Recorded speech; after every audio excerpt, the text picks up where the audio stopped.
Look at the typography right here in the center. Dead wrong. That is exactly what our favorite apocalypse movies are when it comes to keeping you alive. Survival tactics that look great on screen are often lethal in reality. Even a 12-second infection turnaround simply means a virus burns itself out before it can spread. This structural load schematic reveals the physical impossibility of common movie threats. A liquid-like tidal wave of bodies ignores the weight of the human frame. The sheer mass of a zombie pyramid crushes the bottom tier into paste long before they can breach a wall. This chart shows how little the audience cares about fictional biology. Viewership for monster lore is flat, while millions of people are tuning in to study the mechanics of survival logistics and fortification. Surviving the first 90 days requires managing the unglamorous reality of daily water filtration, strict calorie rationing, and physical reinforcement of your home.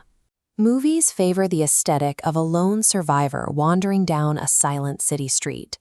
The actual evacuation of a major city causes immediate gridlock, creating an impassable graveyard of abandoned vehicles, car alarms, and absolute panic. Modern society rewards the instinct to gather supplies and seek out community. During a systemic collapse, those same behaviors become liabilities.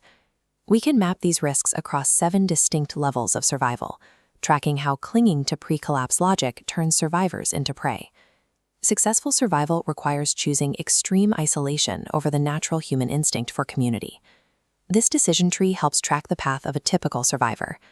The moment a crisis hits, the immediate priority is the acquisition of food and supplies. This leads directly to level 1, the instinct to rush to a supermarket following a collapse. Filmmakers often show heroes finding a pristine, quiet pantry weeks into the apocalypse. In reality, panic buying empties retail shelves within hours of a major supply chain disruption. These locations are stripped bare almost instantly. Without resources, the grocery store becomes a violent battleground for the last remaining goods. Once the local resources are exhausted, the survivor moves to level 2, seeking outside assistance to fill the gap. Treating a supply run like a routine shopping trip guarantees a collision with the most desperate elements of the population. Level 3 involves the use of signal fires, flares, or spotlights from an exposed rooftop to attract rescue forces.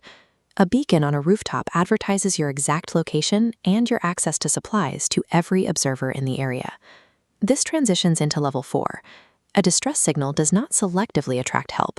It alerts every hostile predator for miles to your position. In a zero-rule environment, remaining completely invisible is your most effective defense. Actively seeking rescue draws the most dangerous elements of a collapse directly to your home. Level 5 occurs when a survivor follows a radio broadcast promising a military sanctuary or a cure.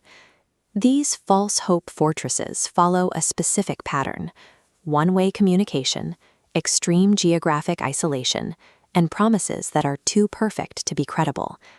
Heavily armed factions in these scenarios are rarely focused on restoring democratic society.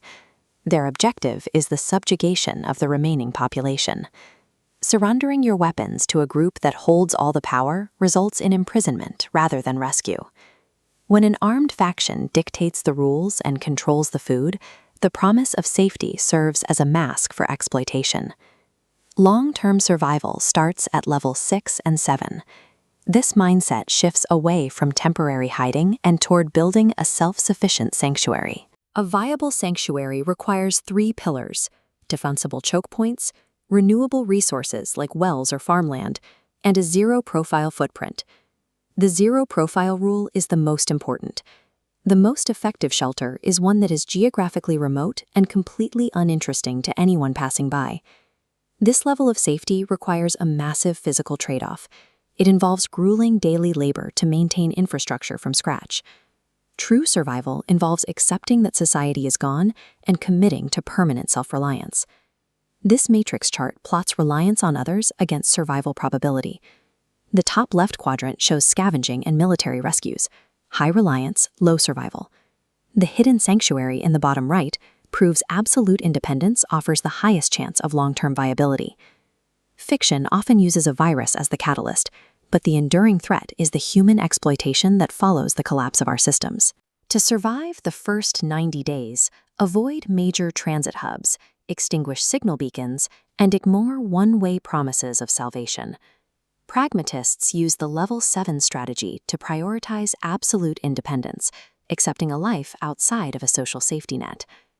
The primary function of an impenetrable sanctuary is to isolate you from the people you once called neighbors. When the rules vanish, the final cost of survival is the inability to ever trust another human being again.